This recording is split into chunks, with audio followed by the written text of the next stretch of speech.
साबुदाण्याच्या उकडून सालपापड्या तर आपण बनवतोच, परंतु आज आपण इथे साबुदाण्याच्या वाफेवरच्या पापड्या बनवल्या आहेत। अगदी तिप्पट फुलणाऱ्या आणि एकदम खुसखुशीत अतिशय चवदार अशा या पापड्या बनतात।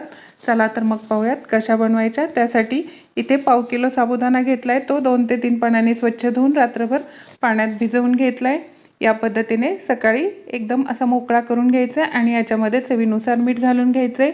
या पापड्या वाफवण्यासाठी इथे आपण बांगड्यांचा वापर केला। एका ताटामध्ये या पद्धतीने बांगड्या घालून घ्यायच्यात आणि त्याच्यावर हा साबुदाणा पसरवून घ्यायचा। आता आपल्याला याला वाफ देऊन घ्यायची। त्यासाठी कढईमध्ये पाणी ठेवून त्याच्यामध्ये स्टँड ठेवले, त्याच्यामध्ये असंच हे ताट ठेवायचे आणि 6 ते 7 मिनिटांसाठी वाफ देऊन घ्यायची आहे। नंतर थोडंसं थंड झाल्यानंतर या बांगड्या काढून घ्यायच्यात। उलथण्याच्या साहाय्याने पापड्या प्लास्टिकच्या पेपरवर काढून घ्यायचे। याच पद्धतीने सर्व पापड्या बनवून घ्यायच्यात आणि कडकडीत उन्हामध्ये 2 दिवस वाळून घ्यायचे। आपल्या दुप्पट तिप्पट फुलणाऱ्या एकदम खुसखुशीत अशा साबुदाणा पापड्या तयार।